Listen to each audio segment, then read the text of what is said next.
This amendment requires that the doctor performing an abortion to take all appropriate and practical steps to avoid causing pain to the fetus, to the baby, of course. Where the gestational age of the baby 20 weeks or more, he or she must ensure that the administration of an anaesthetic or an analgesic to the fetus prior to the carrying out of the termination of pregnancy. However, this obligation does not apply in an emergency case, which is quite obvious, where it's not practicable, or where it is believed that the administration of either of these treatments to the baby might pose a risk to life or serious harm to the health of the pregnant woman. And that's not in any way our intention with this very reasonable amendment, as Deputy Healy-Rae says. Amending the bill to provide pain relief where an unborn baby may otherwise experience pain is a matter of the most basic humanity. The fact that there is actually a dispute about whether or not to include such a provision, in my opinion, is appalling. The amendment proposed here merely seeks to ensure that in most cases, not even in all cases, doctors ensure that the unborn child is not subjected to pain. The fact that this is not already in the bill and that it is actually necessary to propose an amendment to deal with this is gravely troubling to me, certainly, and a lot of people that have spoken to me, both young and old. Some abortion advocates claim that the unborn child cannot feel pain until the third trimester. However, that claim is flatly contradicted by the modern evidence. There is increasing scientific evidence from around the world that babies in the womb feel pain before 20 weeks. Anaesthetic and pain relief for babies undergoing surgery in the womb is generally recommended and has been called for in late-term abortions. Some say that this should be done from as early as 18 weeks gestation. Surgeons recognise unborn babies as patients, and anaesthetic is routinely used for babies undergoing surgery in the womb. So surely the same should apply in the case of surgical abortions. It's no brainer. As Deputy Healy-Rae has said, just tell us why you feel it shouldn't, or why it wouldn't. I mean, where are we going in humanity?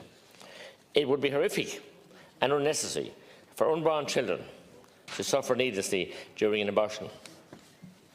To prevent that, this amendment, which we have carefully considered, should be accepted without any difficulty, Minister.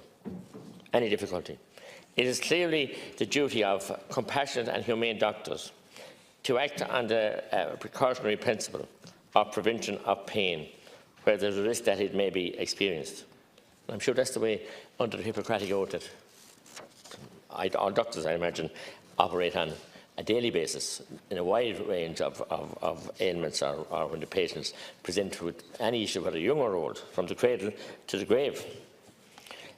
This amendment does not prohibit abortion where the baby can feel pain. It merely requires the administration of pain relief. And who in their right mind wouldn't accept this amendment? As I said, we are appalled and aghast that it's not included in the bill in the first instance.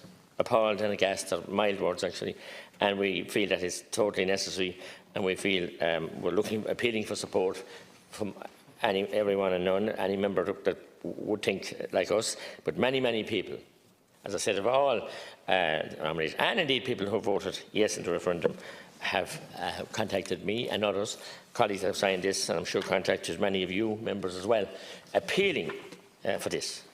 My goodness, I mean,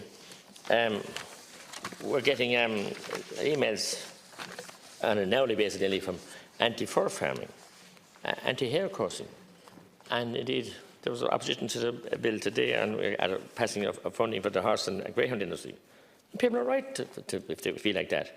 How can we have that in your minds and not want or wish to administer pain relief to an unborn baby?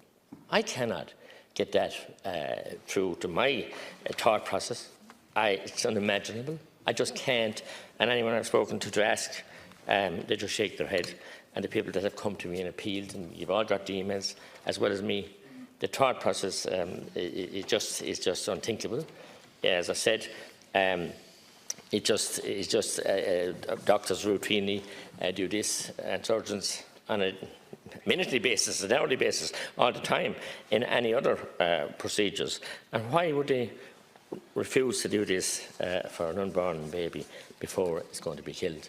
I just can't. I can't. And I'm appealing for people to listen and to respect where we're coming from in the interest of basic humanity, that we try and be as humane as possible.